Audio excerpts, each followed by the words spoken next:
علیکم السلام علیکم عزتمن نننې معلومات د سرزد د زینب په باره کې د قاتلانو په باره کې څه شیر کوم چې هغوی سره نن سبا څه کیږي غواړم چې تاسو پوه شئ نو زموږ دا ویډیو د تر اخره پورې وګورئ د دې معلومات نه مخکې زه تاسو ته دا یاد کړم تاسو کو چې زموږ په دې چینل کې نوي وئ حتما د زموږ همدا چینل د سره سبسکرایب کړئ پاکه او ساده ټلې نشانه وهه چې خا یو نوی معلوماتي ویډیو تاسو ته په اسانۍ باندې درورسي عزتمن د زینب د قاتلانو سره څو ورځې مخکې سبجان انټرویو کړو خو د هغه انتظامیه ولوته ویلو چې دا ویډیو به یې ته نه شیر کړئ چې دا ملزمان ډېر خطرناک دي دا موږ خلکو ته تر اوسه پورې نه دي ښودلي او نه یې ښیو موږ غواړو چې تاسو پوه شئ نو زموږ دا ویډیو د تر اخره پورې وګورئ عزتمن دا ډېر مینهوال زموږ دی چې موږ نه یې غوښتنه کړې وه چې د زینب د قاتل په باره کې موږ ته نوي معلومات راکړئ چې هغوی یعنې څه چلو شو هغوی ته پانسي ورکړل کېږي او که نه زه تاسو سره د هغې په باره د هغه قاتلانو په باره کې ټول معلومات شیر کوم د زینب یعنې ښه وروسته پورې چاته دا علم نشته چې د زینب دوه قاتلان دي تر اوسه پورې د زینب یو قاتل هغه قاتل ټولې خبرې وکړلې او اوس یې دوه قاتلان دي ځکه عزتمنو چې لال احمد خو د دماغو مریض و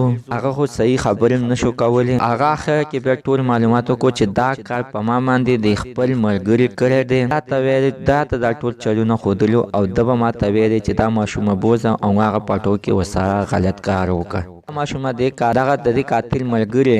د لال احمد ملګري پې وجلې او هغه به ده ته موبایل هم اخیسته په موبایل کې به یې ورته غلطې ویډیوګانې او تصویران به یې ورته پکې اچولي وو او ورته ویلې دا ګوره دې سره به ته ښه نو دا غریب خو ساده نه پوهېدو نو ده به دغه شانتې کارونه کول چې هغه ملګري به ورته څه ویلې څه ووخو او ویې ټکولو نو هغه یې پکې راوستلو او ورته وایي چې دا ټول کارونه ما باندې ده کړي دي لال احمد ورته ویلې دی چې اوس خو ما پرېږدې ما خو تاسو ته اصلي قاتل وښودو پولیسو ورته ویلې چې نه اصلي قاتل خو تی کس خو تا وجلی دی په دې کې چې پانسي کېږئ نو دواړه به پانسي کېږئ ځکه چې دواړه قاتلان وو مینهوالو تر اوسه پورې قاتلان لا په جیل کې دي خبره شروع ده د زینب مور او پلار دا یوه خبره کوي چې دوی موږ نور هېڅ هم نه غواړو دواړه د سایام د چارسدي په چوک کې پانسي کړو زموږ نننۍ معلومات د دې ځای پورې د نوي معلومات دپاره زموږ همدا چینل د سره سبسکرایب کړئ خوا کې ورسره د ټلۍ نشانه ووهئ ښه یوه نوي معلوماتي ویډیو تاسو ته په اسانۍ باندې در ورسېږي